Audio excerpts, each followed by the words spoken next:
What is going on, everyone? NASCAR Joshua 5 here, and today I have another adapter to show you all. Of course, if you caught my video just the other day, I reviewed and unboxed the Brook Wingman XE2 for the PS3, and today I am showing the Brook Wingman PS2 version. So as you can see, it works with the PS2, the PS1, and the PS Classic. Also, I'm doing a post commentary of this unboxing and everything, so in case you noticed that already. So yeah, I've really been enjoying my PS3 version, and I decided to treat myself to a little late birthday present for myself. So yeah, I wanted to show this here today, and here's all the controllers that it supports, and it supports a lot of different controllers, as you can see. And it's pretty much the same thing as the XE2. It's pretty much the same as the PS3 version, but this is just it works with the PS2, and I like that it looks like a little memory card. So we're going to go ahead and unbox this bad boy here today and try to get this tape off of here. Of course, it took me a second, but I eventually got it off. Let's get this stupid tape off and we'll see what's inside. I got this off of Amazon. I actually got it as a Prime Day deal, so that was nice. It is available on, I think it's Focus Attack is the website, but I wasn't quite sure about that website, and neither was my mother, so I found it on Amazon, and I actually got it cheaper with a Prime Day deal. So if I don't forget, I'll try to post a link in the description to this if you're interested in buying this product. I think it's really cool. So far, I've enjoyed it. So let's get it out of the packaging, and as you can see, you don't get much with this packaging. And I kind of find it funny. My mom said that the PS3 version was tiny. Well, this thing's even tinier, and the box is even tinier as well. But we're gonna eventually get this out, and we have some documentation as well. And it says, "We appreciate your support for Brook. Thank you for your support and sharing your gaming experience with us. We will continue to provide first-class gaming products and services to enhance your gaming experience. Your game, our play, is our commitment to you. We are Brook, your best gaming solution." Same thing as we got with the XE2. And it has it, I think it's a different language, obviously. Let's take a look at the device. Or first, we'll take a look at the other documentation we have here. Of course, you can scan the QR code and it'll take you to the website for more information. And we have a bunch of other languages as well as the back. And it tells you there how to connect it to the console, how to connect it to a wired controller or a wireless controller. I've just been using the wireless Bluetooth option. And now let's take a look at the device. I still think it's cool. It looks like a little memory card. So as you can see, you can see where the arrow is, where you plug it into you plug it into the controller port of your PS2. Easy for me to say. And you can see where that plugs into, and here's the bottom of it with some information, product information, the model number, and all that stuff. Pretty tiny little device, but I really like the convenience of the size.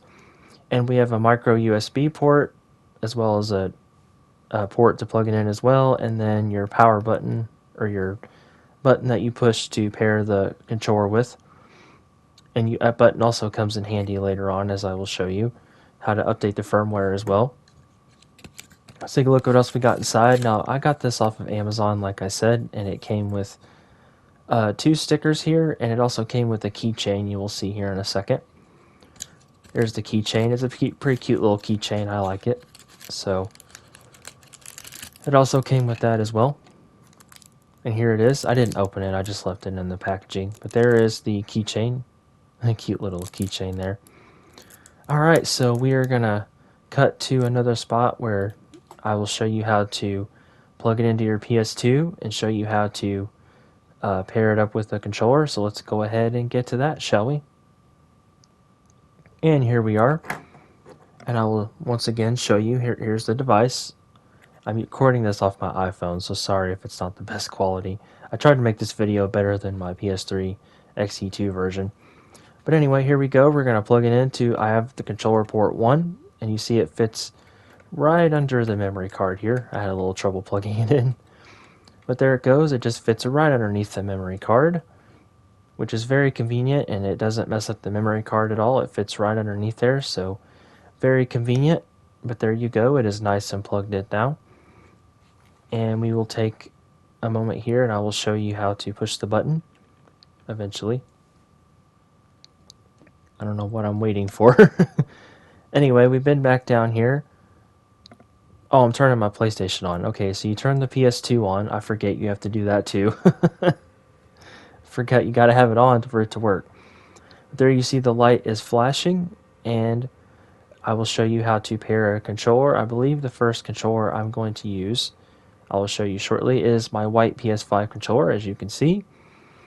And you see the light is flashing, so you push the button and hold it just like the XE2, and the button will flash rapidly, and then you push the share and PlayStation button on your controller, and the light will flash on your controller, and it'll connect. It connected instantly there.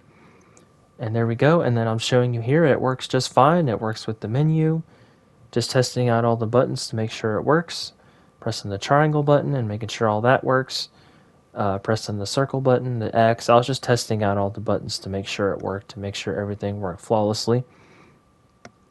And here's a better view of it. I sat on my bed and tried to get a better view of it, but here we go. As you can see, all the buttons worked, and they all did what they were supposed to do. It's just like a PS2 controller, and I notice whenever I plug it in, it vibrates for a second. So I will show you the vibration feature. I will say it does work, but as you can see, we're scrolling through the menu here. I'm just testing out all the buttons just to see if everything works, and we're going to check out my memory card. Excuse me, I have a lot of saved games here, quite a bit. Definitely have been playing my PS2 more often now with this adapter. So you have Gran Turismo 4 and all that stuff. So now, here in just a moment, we are going to cut to some gameplay. I have 3 games to show here today, and we will catch up to those, and let's take a look at the first game, shall we? Well, first, let's update the firmware. I forgot about that. So, how you update the firmware is you get it plugged into your PC, and before you plug it into the spot on the adapter, you have to push and hold the button and then plug it in. And then you go to the Brook website. I will try to link this as well if I don't forget. I forgot with the XE2, so I'll have to go back and do that. But you go to the Brook website, just like the XE2 or the PS3 version. You want to click on support, and you want to go down to your firmware. And you want to scroll down to the PS2, the Wingman PS2, and don't click the download icon. That's the user guide. Whether you're on Windows or Mac, just click one of those options to download the firmware. As you can see, it was released on December 2024, and it has version 1, is it 12.7.4? Is that what that says? I think so. And there's the updated features. Of course, I already downloaded this before I recorded this, so I will see. As you can see, I just put it in my downloads, and when I went to save it, I already downloaded it, so I decided not to download it again. But then you go to your downloads folder, of course extract it, and I did have a little bit of trouble updating this. I don't know why, but it kind of got confusing there. I don't think I plugged it in right, but you will see when you do. I tried to run it as administrator, and that seemed to mess it up as well. But there you go. You can, just like the XE2, you can select what version you want to update it to. And then so for some reason the program kept crashing. I don't know why that is. I kept having trouble with it crashing. I don't know what I did wrong. If maybe running it in administrator messed it up, or maybe I didn't plug it in right. But I did eventually unplug it, and I plugged it back in. As you can see, the program crashed again. So I didn't really know what to do at this point, so I just closed it out, and like I said, well, I tried the beta version as well, and I think it actually worked.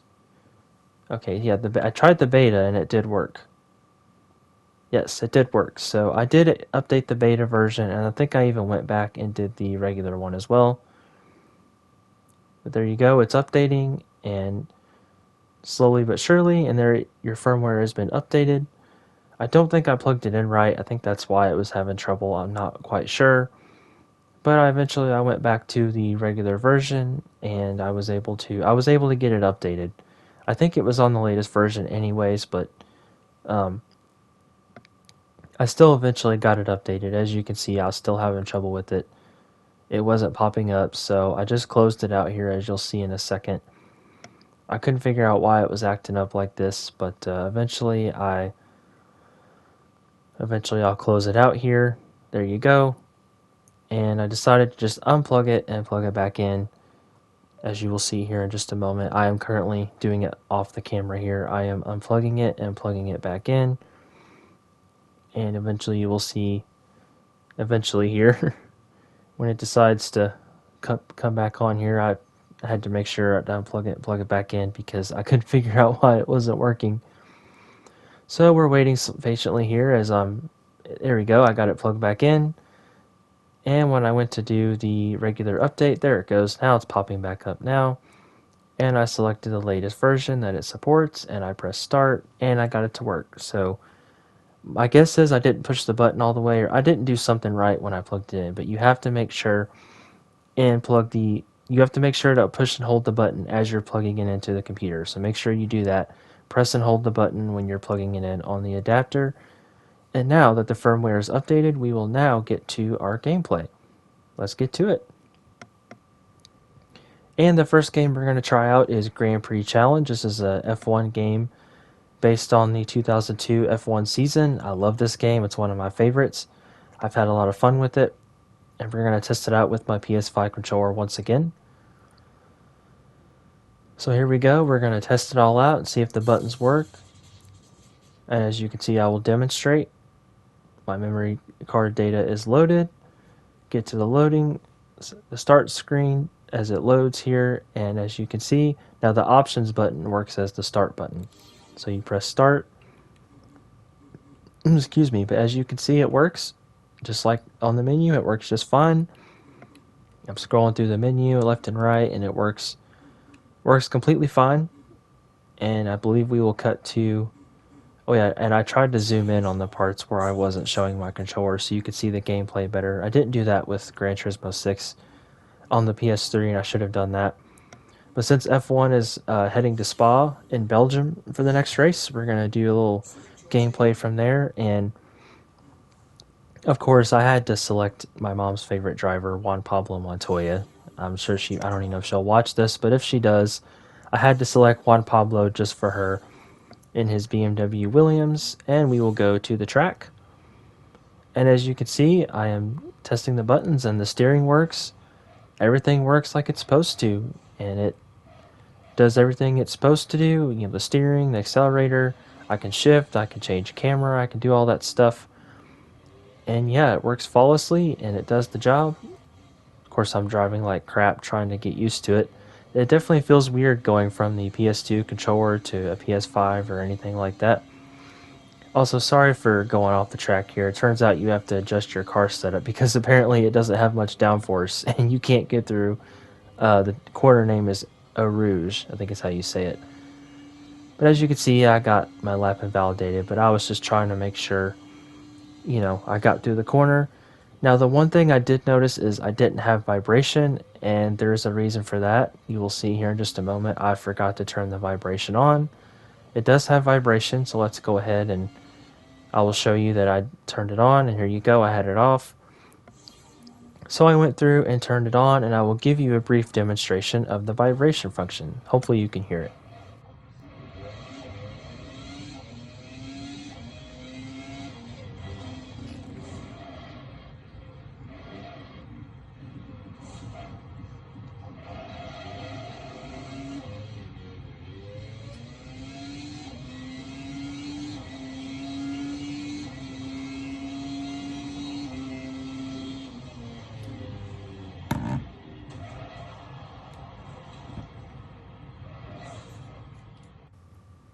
Alright, so the next game we are going to try is SSX Tricky, and this is one of my all-time favorite games. I grew up playing this with my sister, and we used to have a lot of fun with this.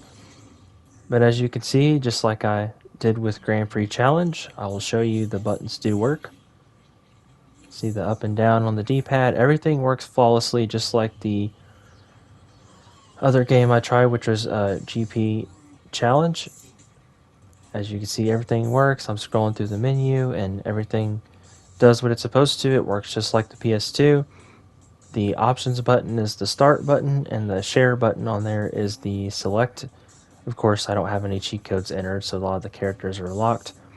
But I gotta go with my man Mac, and we're gonna do some gameplay here, and I will be quiet on this segment, and I will let you all enjoy.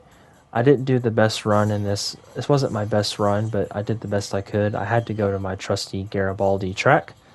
So enjoy my gameplay here, and I will get back to you for the next game.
So next up, we are going to try an Xbox Series controller. Now this, unfortunately, the adapter does not seem to work well with my Xbox controllers. I noticed while I was recording this, and I've noticed it since, that it constantly disconnects. It seems to want to disconnect quite a bit, and I don't know why that is. Again, I'm using the wireless Bluetooth option. I would say I probably have to plug it in wired and then unplug the wire and then turn it on. That's probably what's going on. I don't know if it's something with the Bluetooth or what's going on, but I've noticed that with the XE2 as well, is they both seem to not work as well with my Xbox controllers. They seem to disconnect. But besides that, they work okay. So my PlayStation controllers seem to work better, my PS4 and PS5. But if you are using an Xbox controller, I would recommend probably plugging it in wired and then just unplugging the wire. I'd say that's a way to sync it up. Excuse me. Anyway, for the final game for this video, we are going to do Gran Turismo 4. You cannot have a video like this and not include Gran Turismo, as I had Gran Turismo 6. But as you can see right here, when I am scrolling through the home menu, you'll notice it stops working, and there it goes. The light's still on, but it stopped working. Apparently, yeah, there it goes. See, it disconnected, and I don't know why it does that. It's kind of annoying. I'm glad I got that on camera. But eventually I got it reconnected, and I got it working again. It seems to disconnect at random times. I've noticed that. It just does it randomly. Like, it'll work, and then I'll be driving, and my car will just... I won't have any control over my car anymore. But at the moment, I got it to work for this video, and I was able to select my car and do a quick little lap and everything like that. As you can see, I'm selecting a track. I have to go with Tokyo Route 246 again, just like I did for Gran Turismo 6, and I have to go with another Skyline. We're going to go with the racing version, but as you can see, I'm showing that my controller works. I've kind of zoomed in there so you probably didn't see it, but anyway, we're going to do the Nissan Falcon GTR race car from 2004. And just before I forget, like I did for Grand Prix Challenge, we're going to make sure that we have vibration enabled, which, as you will see, I did not have vibration enabled, so I made sure to turn that on, and I made sure to get that right for the gameplay. So the vibration worked, and everything else works flawlessly. Every button works fine like it's supposed to. The only complaint is the Xbox controllers seem to disconnect from time to time using Bluetooth. But if I tried it wired, I did see on a couple of YouTube videos that they actually, the YouTubers, they would plug the controller in wired and then unplug it and then just push the button to sync it. So I did notice that.